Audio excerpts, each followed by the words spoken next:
বাংলাদেশ সফরে এসেছেন পাকিস্তানের পররাষ্ট্রমন্ত্রী ইসাক দার। রবিবার ঢাকায় বাংলাদেশের সঙ্গে ভিসামুক্ত ভ্রমণ চুক্তি স্বাক্ষর করেছে পাকিস্তান।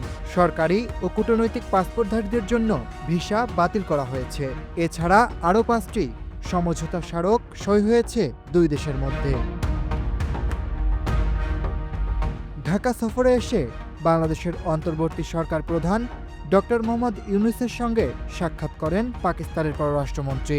এ সময় উপস্থিত ছিলেন পররাষ্ট্র উপদেষ্টা তৌহিদ হোসেনও। এই সফরে বাংলাদেশ ও পাকিস্তান সরকারি ও কূটনৈতিক পাসপোর্টধারীদের জন্য ভিসা বাতিল সংক্রান্ত একটি গুরুত্বপূর্ণ চুক্তি স্বাক্ষর সহ বাণিজ্য, কূটনৈতিক প্রশিক্ষণ এবং সংবাদ মাধ্যম সহযোগিতা সহ মোট 5টি সমঝোতা স্মারক সই হয়। এর মধ্যে উল্লেখযোগ্য গুরুত্বপূর্ণ হল দুই দেশের রাষ্ট্রীয় সংবাদ সংস্থা বাসস ও এপিপিসির মধ্যে সহযোগিতা চুক্তি।